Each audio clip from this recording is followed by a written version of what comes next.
Bismillahirrahmanirrahim. Assalamualaikum warahmatullahi ta'ala wabarakatuh.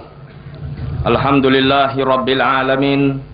Wassalatu wassalamu ala asyrafil anbiya'i wal mursalin wa ala alihi wa sahbihi wa man da'a bida'watih wa tamassaka bisunnatih wa jahada fi sabilillahi la yaumiddin.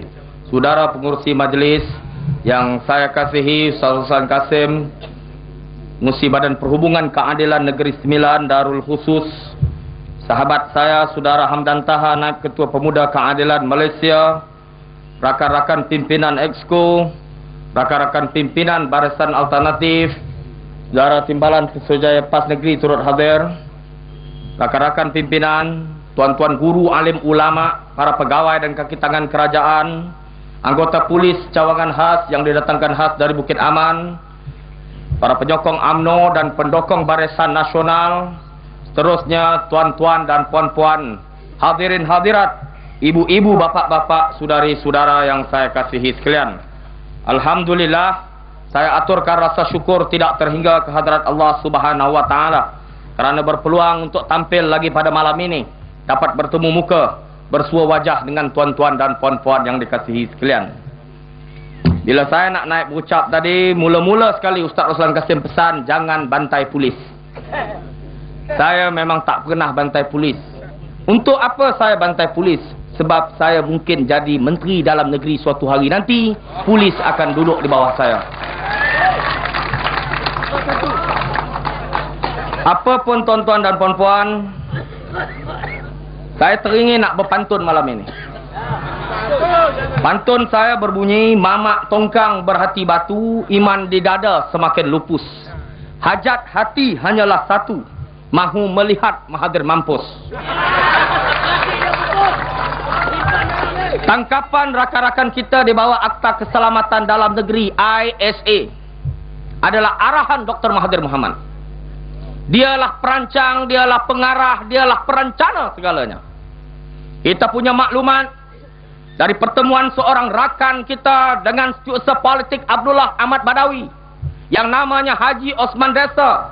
Apabila rakan kita bertanya kepada Haji Osman Desa, kenapa mereka ini budak-budak keadilan, pemimpin-pemimpin keadilan ini ditahan, ditangkap? Tindakan menahan mereka, menangkap mereka akan menjadikan mereka orang yang lebih popular. Maka jawab Osman Desa, setiausaha politik timbalan Perdana Menteri Abdullah Ahmad Badawi, jawapannya, ini bukan kerja Pak Lah, ini kerja bodoh Mahathir Mohamad. Kita percaya kepada Haji Osman Desa, ini kerja Mahathir Mohamad. Sebab itu fokus tumpuan kita menjelajah ke seluruh negara, memberitahu kepada rakyat dalam suatu gerakan yang kita namakan gerakan membebaskan tahanan ISA ini, untuk kita perjelaskan kepada rakyat, tahanan-tahanan ini adalah kerana arahan Dr. Mahathir yang sudah mabuk kuasa, yang sudah nazak kuasa, yang hanya menunggu saat UMNO akan dikuburkan pada tahun 2004. Tuan-tuan dan puan-puan yang saya kasihi sekalian, kita punya kebimbangan yang cukup mendalam apabila masuk hari ke-19 hari ini, esok hari ke-20, keluarga tahanan masih belum dapat menemui tahanan-tahanan ISA.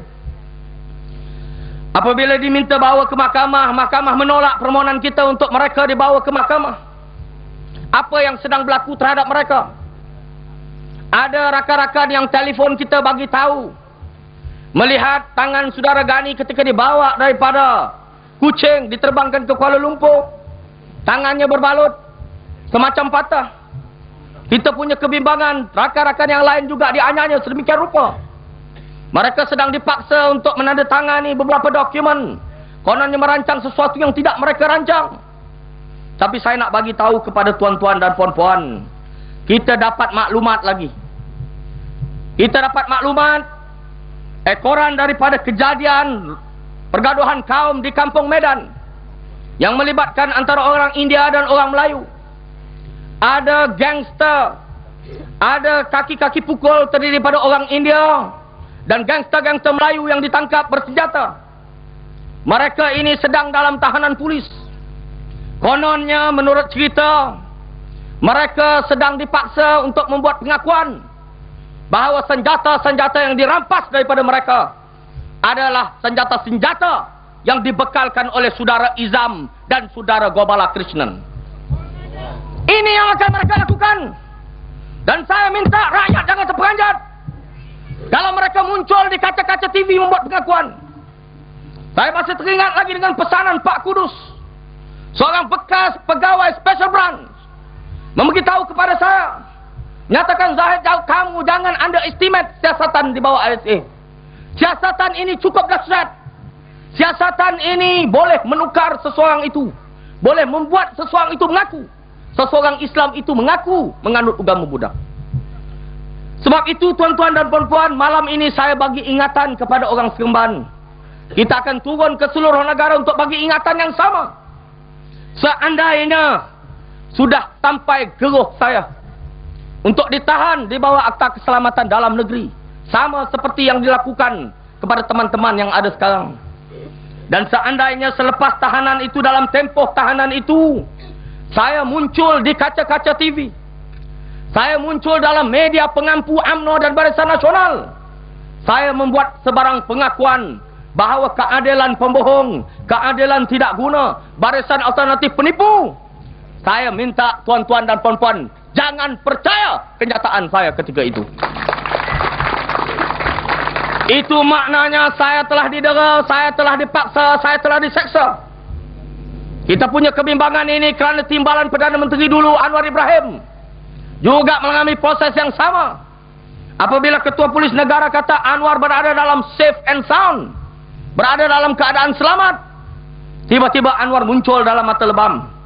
Dan sekarang ini Dola Badawi buat kenyataan bahawa tahanan-tahanan berada dalam keadaan selamat. Kita punya kebimbangan kerana kita tahu pemimpin UMNO, Barisan Nasional, semuanya pembohong belaka. Betul atau tidak? Tuan-tuan dan puan-puan yang saya kasihi sekalian, saya berharap dengan penahanan saudara Izam dan rakan-rakan yang lain, ini tidak akan mematikan, melemahkan semangat kita untuk terus berjuang. Jangan ada di kalangan kita yang patah semangat. Jangan ada di kalangan kita yang mengabaikan tanggungjawab perjuangan yang lebih besar untuk menegakkan keadilan dan meruntuhkan kezaliman. Kerana tidak ada bangsa di dunia ini yang boleh mencapai kemenangan sewenang-wenangnya tanpa ada keringat, tanpa ada pengorbanan.